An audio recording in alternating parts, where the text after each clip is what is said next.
ಎಷ್ಟು ಟೈಮ್ ನಂತರ ಇಲ್ಲಿಗೆ ಎಂಟ್ರಿ ಕೊಟ್ರಿ? ಅಂದರೆ ನೀವು ಹೊರಗಡೆ ಹೋಗಿ? ಇಲ್ಲ, ನಾವೆಲ್ಲರೂ ತೊಡಕೊಂಡಿದ್ದು 2014 ನಂತರವೇ. ರಿಸಲ್ಟ್ ಚೆನ್ನಾಗಿ ಬಂದಿದೆ ಅಂತ ನಾವು ಹೇಳ್ಬಾರ್ದು, ಇಡೀ ತಾಲೂಕೆಲ್ಲ ಹೇಳಬೇಕು. ಲ್ಯಾಬೊರೇಟ್ರಿ ಪ್ರತ್ಯೇಕವಾಗಿ ಕರೆಕ್ಟ್. ಹೈಸ್ಕೂಲಿಗೆ ಬೇರೆ, ಪ್ರೈಮರಿ ಸ್ಕೂಲಿಗೆ ಬೇರೆ, ಕಾಲೇಜಿಗೆ ಬೇರೆ ಮಾಡಿದ್ವಿ. ರಾತ್ರಿ ಓದೋವಂಥದ್ದು ಎಲ್ಲವನ್ನೂ ಮಾಡ್ತೀವಿ. ಅದಕ್ಕೆ ಯಾರು ಬೋಧಕರು, ಯಾರು ನಿಮ್ಮ ಶಾಲೆ ಶಿಕ್ಷಕರು? ಬೋಧಕರು ಇರಬೇಕು ಅಂತ ಏನಿಲ್ಲ. ವಿಶೇಷವಾಗಿ PUC ಓದೋಂಥ ಮಕ್ಕಳಿಗೆ ಮಧ್ಯಾಹ್ನದ ಊಟ ಇರಲ್ಲ. ಓಕೆ. ಅಂಥ ಮಕ್ಕಳಿಗೆ ಕಳೆದ 8 ವರ್ಷದಿಂದ ಉಚಿತವಾಗಿ ಅವರಿಗೆ ಊಟವನ್ನು ಕೊಡ್ತೀವಿ. ಸವಾಲುಗಳೇನು ಅಂತ ಈ ಹಳ್ಳಿ ಭಾಗದಲ್ಲಿ ನಿಮಗೆ? ಯಾವ ಸಮಾಜದಲ್ಲಿ ಯುವಕರು ಪ್ರತಿಭಾವಂತರಿರ್ತಾರೆ, ಸಾಮರ್ಥ್ಯವಂತರಿರ್ತಾರೆ, ಸಮಾಜದ ದೃಷ್ಟಿಕೋನ ಇರ್ತದೆ, ಅಂಥ ಸಮಾಜ ಸಬಲ ಸಮಾಜ ಆಗುತ್ತೆ, ಅಂಥ ದೇಶ ಬಲಿಷ್ಠ ದೇಶ ಆಗುತ್ತೆ.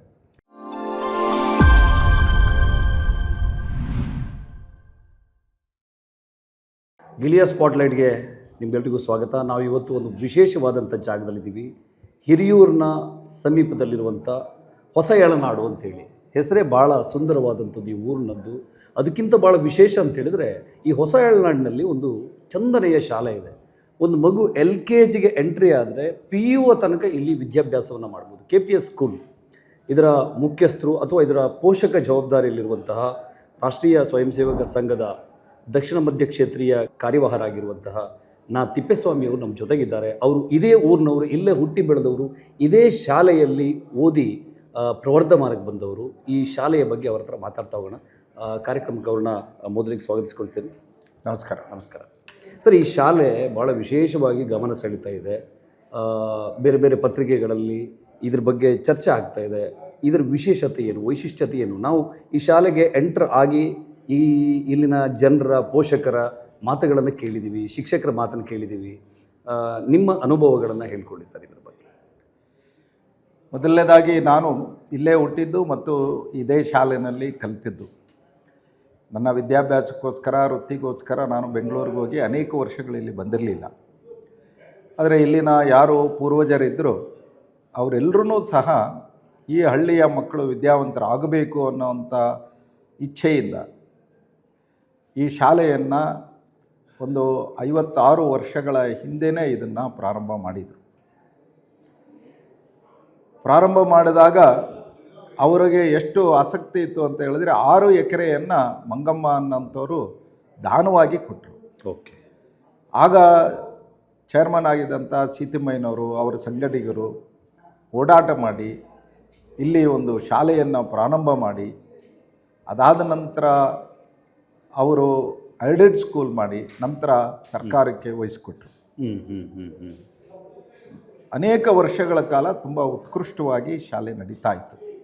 ಆದರೆ ಇತ್ತೀಚಿನ ದಿನಗಳಲ್ಲಿ ಸರ್ಕಾರಿ ಶಾಲೆಗಳ ಬಗ್ಗೆ ಸ್ವಲ್ಪ ಗಮನ ಕಡಿಮೆಯಾಗಿದ್ದರಿಂದಲೋ ಏನೋ ನಾವೆಲ್ಲರೂ ಸೇರಿ ಹಿರಿಯ ವಿದ್ಯಾರ್ಥಿಗಳು ಸುವರ್ಣ ಮಹೋತ್ಸವವನ್ನು ಆಚರಣೆ ಮಾಡಬೇಕು ಅಂಥೇಳಿ 2014ರಲ್ಲಿ ಬಂದಾಗ ಕಾರ್ಯಕ್ರಮ ಮಾಡೋದು, ಯಾರಾದರೂ ಅತಿಥಿಗಳನ್ನು ಕರೆಸೋದು, ಭಾಷಣ ಮಾಡೋದು ಇಷ್ಟಕ್ಕೆ ಸೀಮಿತ ಆಗದೆ ಈ ಶಾಲೆಗೆ ನಾವೇನು ಮಾಡ್ಬೋದು ಅಂತ ಯೋಚನೆ ಮಾಡಿದಾಗ ಎಲ್ಲ ಕಟ್ಟಡಗಳು ನೆಲ ಕುಸಿದಿತ್ತು, ಅಂದರೆ ಗುಂಡಿಗಳು ಬಿದ್ದಿತ್ತು. ಓಕೆ. ಮೇಲ್ಛಾವಣಿ ಎಲ್ಲ ಸೋರ್ತಾ ಇತ್ತು. ಗಾರೆ ಹಾಕಿದ್ರು ಆವಾಗ, ಆ ಗಾರೆ ಎಲ್ಲ ಬಿದ್ದು ಹೋಗಿ ಕಂಬಿಗಳು ಕಾಣ್ತಾ ಇತ್ತು. ಮಕ್ಕಳೂ ಸಹ ಗಣನೀಯವಾಗಿ ಕಡಿಮೆ ಆಗಿತ್ತು. ಓಕೆ. ಇಡೀ ಶಾಲೆಯಲ್ಲಿ ಪ್ರೈಮರಿನಲ್ಲಿ 47 ಮಕ್ಕಳಿದ್ದರು. ಹೈಸ್ಕೂಲು ಎಲ್ಲ ಸೇರಿ 100ಕ್ಕಿಂತಲೂ ಕಡಿಮೆ ಇತ್ತು. ಇಂಥ ಒಂದು ಶಾಲೆನ ನಾವೇನಾದರೂ ಮಾಡಬೇಕು ಅಂಥೇಳಿ 28 ಕೋಣೆಗಳನ್ನು ಅತ್ಯಂತ ಆಧುನಿಕವಾಗಿ ಅದನ್ನು ರಿನೋವೇಟ್ ಮಾಡಿದ್ವಿ. ಅದಾದ ನಂತರ ಈ ನೆಲದ ಒಂದು ತಪಸ್ಸಿನ ಒಂದು ಫಲ ಇರ್ಬೋದು, ಅನೇಕ ದಾನಿಗಳು ಇದಕ್ಕೆ ಸಹಕಾರ ಕೊಟ್ಟರು. ಹಾಗಾಗಿ ನಾವು ಇಲ್ಲಿ ಇನ್ನೂ 20 ಕಟ್ಟಡಗಳು ಕಟ್ಟಿದ್ವಿ. ಇನ್ಫೋಸಿಸ್ನವರು 1000 ಜನ ಕೂತ್ಕೊಳ್ಳೋವಂಥ ಸಭಾಂಗಣ ನಿರ್ಮಿಸಿಕೊಟ್ರು. ಉತ್ಕೃಷ್ಟವಾದಂಥ ಒಂದು ಲ್ಯಾಬೊರೇಟ್ರಿ ಪ್ರತ್ಯೇಕವಾಗಿ ಕರೆಕ್ಟ್ ಹೈಸ್ಕೂಲಿಗೆ ಬೇರೆ, ಪ್ರೈಮರಿ ಸ್ಕೂಲಿಗೆ ಬೇರೆ, ಕಾಲೇಜಿಗೆ ಬೇರೆ ಮಾಡಿದ್ವಿ.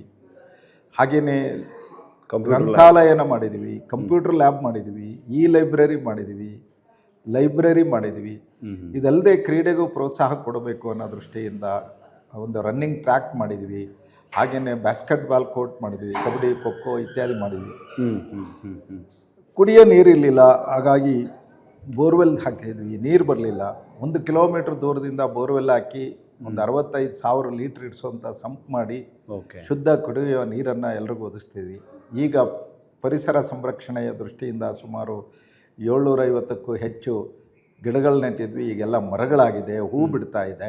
ಕರೆಕ್ಟ್. ಹಾಗೆಯೇ ಮತ್ತು ಮಳೆ ನೀರಿನ ಕೊಯ್ಲು ದೃಷ್ಟಿಯಿಂದ ಒಂದು ಬೋರ್ವೆಲ್ಗೆ ನೀರನ್ನು ಮಾಡಿಸಿದ್ವಿ.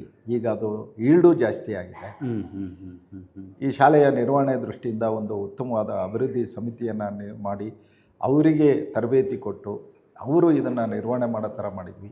ಓಕೆ. ಹಾಗೆ ಶಿಕ್ಷಕರು ಭಾಳ ಮುಖ್ಯ. ಹಾಗಾಗಿ ಶಿಕ್ಷಕರನ್ನು ಸರ್ಕಾರಿ ಮಾನಸಿಕತೆಯಿಂದ ಹೊರಗಡೆ ತಂದು ಇಲ್ಲಿ ನಿರ್ಮಾಣ ಮಾಡಬೇಕಾದ್ರೆ ಒಂದು ಗಡಿಯಾರವನ್ನು ನೋಡದೆ 365 ದಿನ 24 ಗಂಟೆಗಳ ಕಾಲ ಈ ಸರ್ಕಾರಿ ಶಾಲೆಯ ಬಗ್ಗೆ ಚಿಂತನೆ ಮಾಡಿಸೋ ದೃಷ್ಟಿಯಿಂದ ಅವರ ಪ್ರೇರೇಪಿಸಿದ್ವಿ. ಈಗ ಎಲ್ಲ ಅಧ್ಯಾಪಕರುಗಳು ಸಹ ಈ ಶಾಲೆಯ ಬಗ್ಗೆ ರಜಾ ದಿನದಲ್ಲಿ ಶಾಲಾ ಸಮಯದ ನಂತರ ಸಮಯ ಕೊಟ್ಟು ಕೆಲಸ ಮಾಡ್ತಾ ಇದ್ದಾರೆ. ಮತ್ತು ಈಗ ಪೋಷಕರ ಸಭೆಗಳನ್ನು ನಾವು ತಿಂಗಳಿಗೊಮ್ಮೆ ಮಾಡ್ತಾಯಿದ್ವಿ. ಪ್ರತಿ ತಿಂಗಳು ಮಾಡ್ತಾಯಿದ್ವಿ. ಅವ್ರ ಜೊತೆಗೆ ಸಂವಾದ ಮಾಡ್ತೀವಿ, ಮಕ್ಕಳ ಜೊತೆಗೆ ಅವ್ರನ್ನ ಕೂರಿಸಿ ಸಂವಾದ ಮಾಡ್ತೀವಿ. ಅವರಿಗೆ ಶಿಕ್ಷಣದ ದೃಷ್ಟಿಯಿಂದ ಅರಿವು ಮೂಡಿಸ್ತೀವಿ. ಮನೆಯಲ್ಲಿ ಮಕ್ಕಳಿಗೆ ಕಲೀಲಿಕ್ಕೆ ಏನೇನು ನಿಯಮಗಳನ್ನು ಅವ್ರು ಪಾಲನೆ ಮಾಡಬೇಕು ಅದನ್ನು ತಿಳಿಸ್ಕೊಡ್ತೀವಿ. ವಿಶೇಷವಾಗಿ ಟಿ ವಿ ನೋಡೋವಂಥದ್ದು ಇರ್ಬೋದು, ಮೊಬೈಲ್ ನೋಡೋವಂಥದ್ದು ಇರ್ಬೋದು.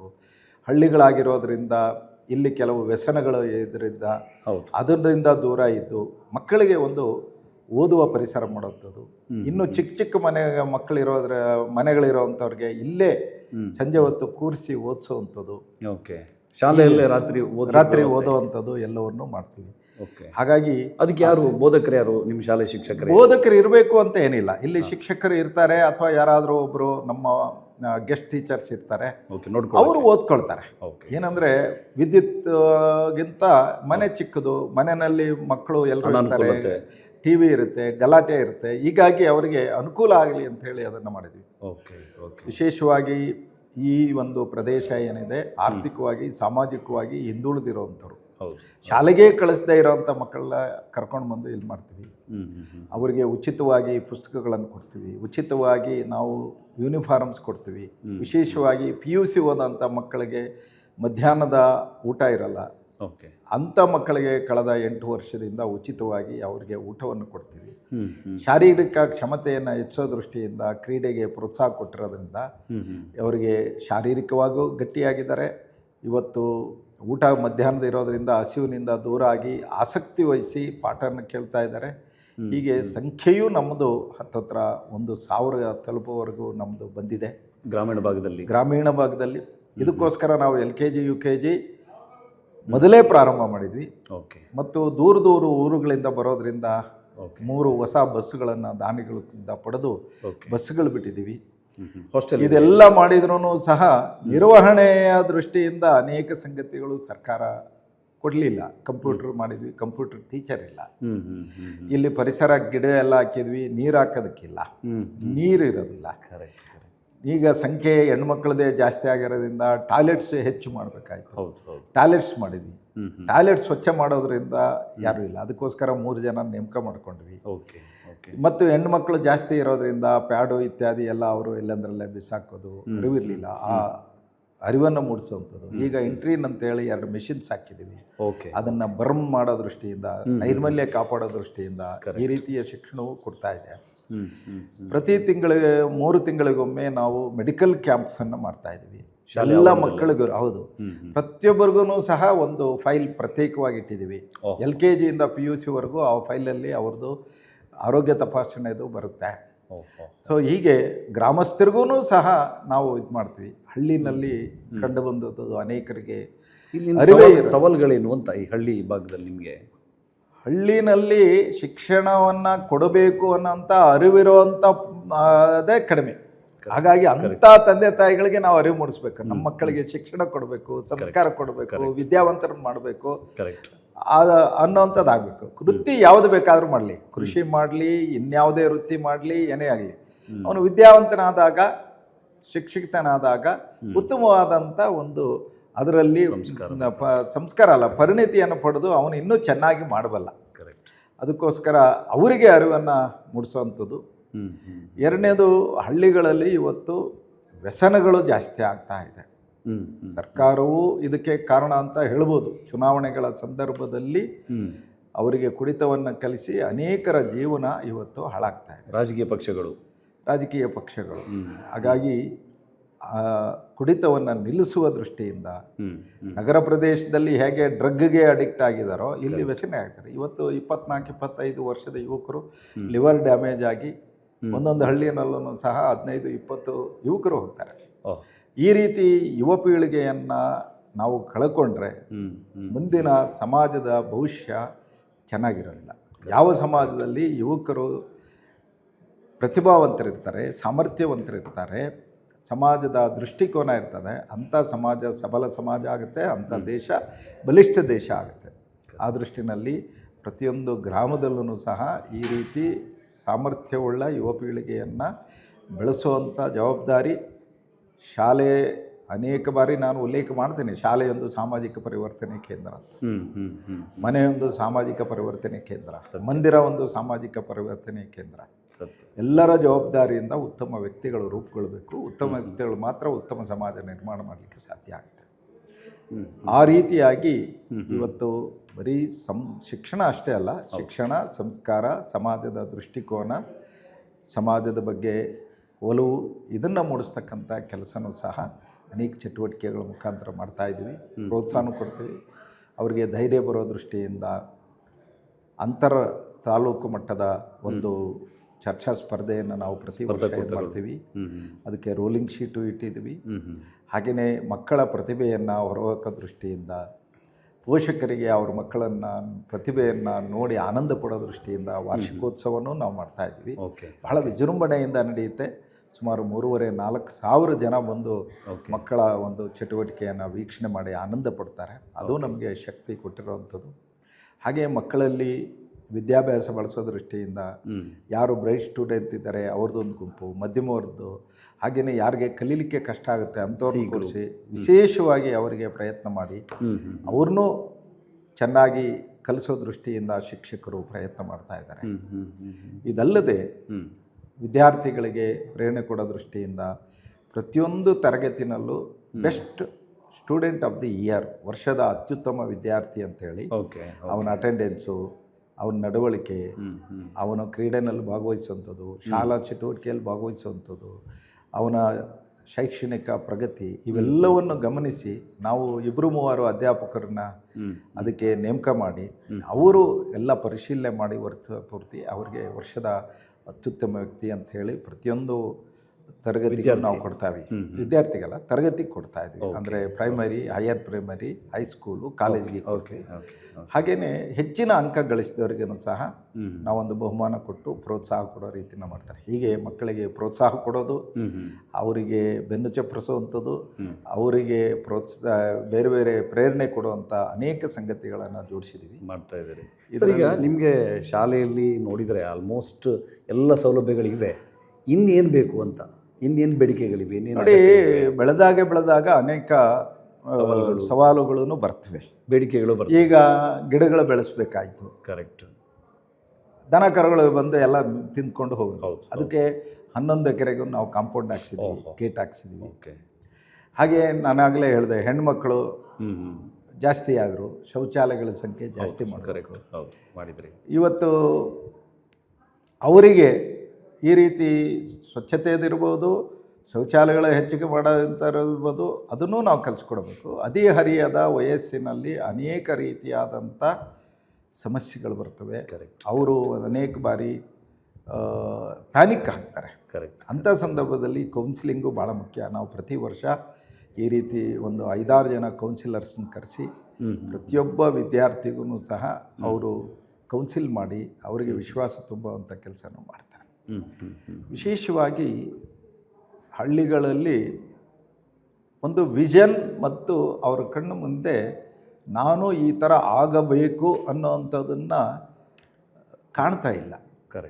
ಅದನ್ನು ತಿಳಿಸಿ ಹೇಳಿ ಆ ಥರದ ವ್ಯಕ್ತಿಗಳನ್ನು ಕರ್ಕೊಂಬಂದು ತೋರಿಸ್ಬೇಕು. ಉದಾಹರಣೆಗೆ ಹೆಣ್ಣುಮಕ್ಕಳು IAS ಆಗಿದ್ರಂಥವ್ರು, ಹೆಣ್ಮಕ್ಕಳು ಸೈನ್ಯದಲ್ಲಿ ಕೆಲಸ ಮಾಡಿರೋವಂಥವ್ರು, ಹೌದು ಹೌದು ಹೌದು. ಅನೇಕರು ಕಾರ್ಗಿಲ್ ಯುದ್ಧದಲ್ಲಿ ಹೋರಾಟ ಮಾಡಿದಂಥವ್ರು, ಹ್ಮ್. ಬೇರೆ ಬೇರೆ ಕ್ಷೇತ್ರದಲ್ಲಿ ಸಾಧನೆ ಮಾಡಿದಂಥವ್ರು. ಈಗ ಪ್ರಕಾಶ್ ಬೆಳವಾಡಿ ಅಂತವರು ಸಿನಿ ಕ್ಷೇತ್ರದಲ್ಲಿರ್ಬೋದು, ಅರವಿಂದ್ ಅವರು, ರಮೇಶ್ ಅವರು ಸಿನಿ ಕ್ಷೇತ್ರದಲ್ಲಿರ್ಬೋದು. ಇಲ್ಲಿಗೆ ಬಂದಿದ್ರು ಅವರೆಲ್ಲ? ಬಂದಿದ್ರು, ಮೊನ್ನೆ ವಾರ್ಷಿಕೋತ್ಸವಕ್ಕೆ ಬಂದು ಓಕೆ ಅವರು ನೋಡಿ ಆನಂದಪಟ್ಟರು. ಹಾಗೆ ಪ್ರವೀಣ್ ಡಿ ರಾವ್ ಇರ್ಬೋದು, ಓಕೆ. ಹಾಗೆ ಭಾಸ್ಕರ್ ರಾವ್ DC ಕಮಿಷನರ್ ಆದಾಗ ಬಂದಂಥದ್ದು ಇರ್ಬೋದು. Correct correct. ಈ ಥರ ಶಿಖಾ ಮೇಡಮ್ ಅವರು ಶಿಕ್ಷಣ ಇಲಾಖೆನಲ್ಲಿದ್ದಾಗಿರೋದು, ಕಾವೇರಿ ಮೇಡಮ್ ಅವರು ಕಮಿಷನರ್ ಆದಾಗ ಬಂದಿದ್ರು. ಹೀಗೆ ಅಂಥವ್ರನ್ನೆಲ್ಲ ನೋಡಿದಾಗ ಮಕ್ಕಳಿಗೆ ಪ್ರೇರಣೆ ಆಗುತ್ತೆ. ಪ್ರೇರಣೆ ಆಗುತ್ತೆ. ಗುರುರಾಜ್ ಕರ್ಜಿಗೆ ಅಂತವರು ಟೀಚರ್ಸ್ ಕರೆಸು, ನಾವು ಅವರಿಗೆ ಇಡೀ ತಾಲೂಕಿನಲ್ಲೂ ಇದು ಗೊತ್ತಾಗಬೇಕು ಅನ್ನೋ ದೃಷ್ಟಿಯಿಂದ ತಾಲೂಕಿನ ಎಲ್ಲ ಕರೆದು ಅವ್ರಿಗೆ ಮಾತಾಡಿಸ್ತೀವಿ. ಹಾಗೆಯೇ ಸಂವಾದಗಳು ಮಾಡ್ತೀವಿ SBC ಕಮಿಟಿ ಜೊತೆಯಲ್ಲಿ. ನೀವು ಏನು ಮಾಡ್ಬೋದು, ಹಣ ಇಲ್ಲದೆ ಏನೇನು ಮಾಡ್ಬೋದು ಶಾಲೆ ಅಭಿವೃದ್ಧಿ ಅಂತ. ಕರೆಕ್ಟ್. ಉದಾಹರಣೆಗೆ ಪ್ರತಿನಿತ್ಯ ಇಲ್ಲಿ ಬರೋದು, ಸ್ವಚ್ಛತೆಯನ್ನು ಗಮನಿಸೋದು, ಅಡುಗೆ ಚೆನ್ನಾಗಿದೆಯೋ ಇಲ್ಲ ಅಂತ ನೋಡುವಂಥದ್ದು, ಗಮನಿಸೋದು, ಸುಮ್ಮನೆ ಶಿಕ್ಷಕರನ್ನ ಮಾತಾಡಿಸ್ಕೊಂಡು ಹೋಗುವಂಥದ್ದು, ಯಾರು ಡ್ರಾಪ್ಔಟ್ಸ್ ಇದ್ದಾರೆ ಅವ್ರನ್ನ ಮಾತನಾಡಿಸಿ ಕರ್ಕೊಂಬರೋವಂಥದ್ದು, ಇಲ್ಲಿ ಗಿಡಗಳನ್ನು ಬೆಳೆಸೋವಂಥದ್ದು, ನೀರು ಹಾಕುವಂಥದ್ದು, ಕೃಷಿನಲ್ಲಿ ಇರೋವಂಥವ್ರು ಈ ಥರದ್ದೆಲ್ಲ ಸಹಜವಾಗಿ ಮಾಡ್ಬೋದು. ಸೊ ಆ ರೀತಿಯಾಗಿ ಅವ್ರಿಗೂ ಸಹ ಶಿಕ್ಷಣ ಕೊಡುವಂಥದ್ದು ಇದೆ. ನನಗನ್ಸುತ್ತೆ ಇವತ್ತಿಗೂ ಸರ್ಕಾರಿ ಶಾಲೆಗಳಲ್ಲಿ ಓದ್ತಾ ಇರೋರ ಸಂಖ್ಯೆ ಹೆಚ್ಚು. ಹೌದು ಹೌದು. ಅವರಿಗೆ ಉತ್ತಮವಾದ ಶಿಕ್ಷಣ ಸಂಸ್ಕಾರ ಇಲ್ಲದೇ ಇದ್ದರೆ ಹೌದು ಈ ದೇಶವನ್ನು ಅಭಿವೃದ್ಧಿಪಡಿಸುವುದು ಹೇಗೆ? ಸರ್, ಈಗ ಕರೆಕ್ಟ್ ಇಂಪಾರ್ಟೆಂಟ್ ಪಾಯಿಂಟ್ ಇದು.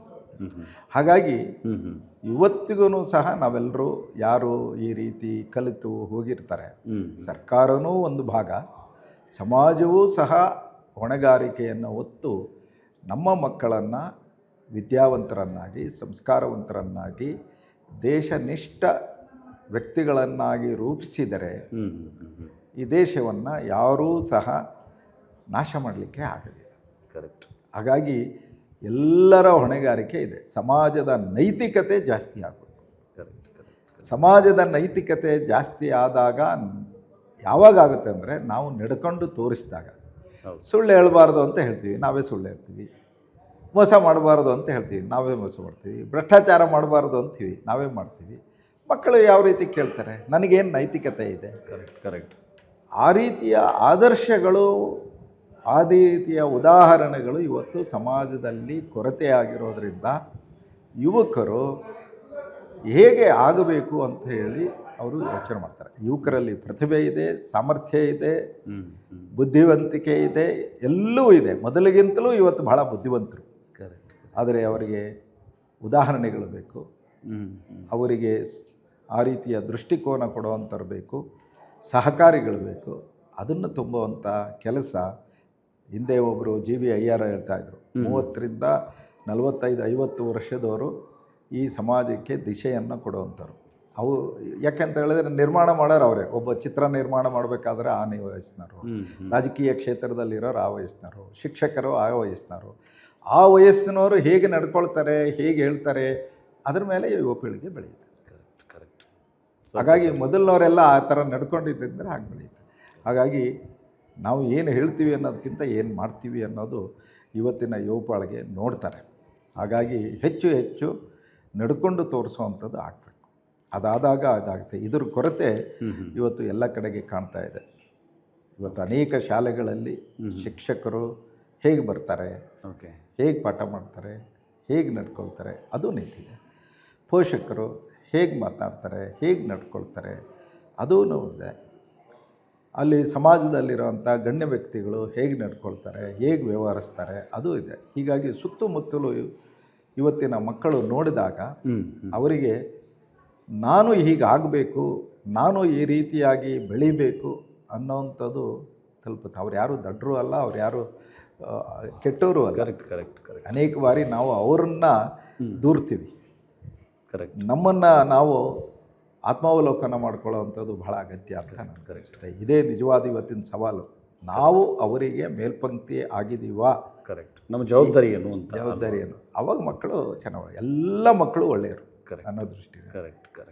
ಅವರನ್ನು ಒಂದು ರೀತಿ ಕಂಬಾರ ಮಡಿಕೆಯನ್ನು ಮಾಡಬೇಕಾದ್ರೆ ಹದವಾದ ಮಣ್ಣನ್ನು ತಗೊಂಡು ಅವನು ಹೇಗೆ ಕರಕುಶಲತೆಯಿಂದ ಮಾಡ್ತಾನೋ ಕರೆಕ್ಟ್. ಆ ರೀತಿ ಆ ಮಕ್ಕಳನ್ನು ಮಾಡುವಷ್ಟು ಕ್ಷಮತೆ, ಪಾಠಶಾಲೆ ಕುಶಲತೆ, ಪಾಕಶಾಲೆ ಇದ್ದಾಗೆ. ಪಾಕಶಾಲೆ ನಾವು ಇದ್ದಾಗ ಮಕ್ಕಳು ತಾರೆ ಇಲ್ಲಿ ಅನುಭವ ಆಗಿದೆ. ಕರೆಕ್ಟ್. ಇವತ್ತು ಕೇವಲ ಒಂದು 10-12 ವರ್ಷದಲ್ಲಿ ಮಕ್ಕಳು ಇವತ್ತು ಇಷ್ಟು ಪ್ರೀತಿಯಿಂದ ಬರ್ತಾರೆ, ಮಾತನಾಡಿಸ್ತಾರೆ, ನಮಸ್ಕಾರ ಮಾಡ್ತಾರೆ. ಸತ್ಯ ಸತ್ಯ. ಇದೇ ಶಾಲೆಯಲ್ಲಿ ಓದೋರು, ಇದೇ ಶಾಲೆ ಊರಿನಲ್ಲಿ ಸಂಸ್ಕಾರ ಓದೋರು. ಅದು ಅಂತ. ಸಂಸ್ಕಾರ ಇದ್ದಾಗ ಅದೆಲ್ಲನೂ ಬರುತ್ತೆ. ಕರೆಕ್ಟ್. ನಮಗೆ ಇವತ್ತು ಭಾಳ ಖುಷಿ ಅನಿಸುತ್ತೆ ಆ ರೀತಿ ಮಕ್ಕಳು ಬರೋದು, ಮಾತಾಡಿಸೋದು, ನಮಸ್ಕಾರ ಮಾಡೋದು, ಒಂದು ಧನ್ಯತೆಯ ಭಾವನೆ ನಮಗೆ ಉಂಟಾಗುತ್ತೆ. ಕರೆಕ್ಟ್. ಅವರಲ್ಲೂ ಸಹ ಒಂದು ಅಣ್ಣನ ರೀತಿನಲ್ಲೋ ತಂದೆ ರೀತಿನಲ್ಲೋ ನಮಗೆ ಇದ್ದಾರೆ ಅನ್ನೋವಂಥದ್ದು ಬರುತ್ತೆ.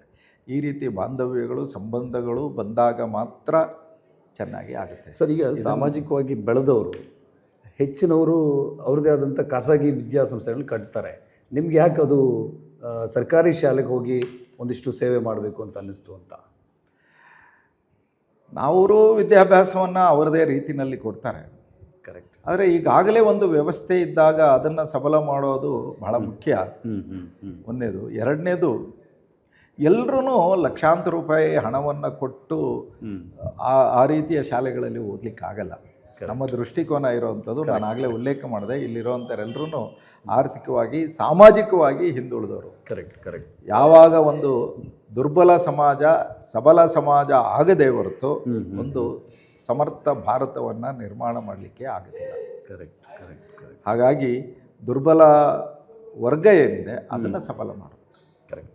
ಅವರಿಗೆ ಶಿಕ್ಷಣ ಸಂಸ್ಕಾರ ಕೊಟ್ಟಾಗ ಅವರು ಅದಾದಾಗ ಮಾತ್ರ ಒಂದು ದೇಶ ಸಬಲ ಆಗಲಿಕ್ಕೆ ಸಾಧ್ಯ. ಅದಕ್ಕೋಸ್ಕರ ಈ ರೀತಿ ಯಾರು ಬಡತನದಲ್ಲಿದ್ದಾರೆ, ಯಾರಿಗೆ ವಿದ್ಯಾಭ್ಯಾಸಕ್ಕೆ ಕಲಿಸ್ಲಿಕ್ಕೂ ಸಾಮರ್ಥ್ಯ ಇಲ್ಲ ಅಂಥ ಮಕ್ಕಳನ್ನ ಉಚಿತವಾಗಿ, ಮತ್ತು APJ ಅಬ್ದುಲ್ ಕಲಾಂ ಅವರು ಹೇಳಿದ ರೀತಿಯಲ್ಲಿ ಪುರಾ ಅಂತ ಒಂದು ಶಬ್ದ ಬಳಸಿದ್ರು ಅವರು, provide urban amenities to the rural area ಅಂತ.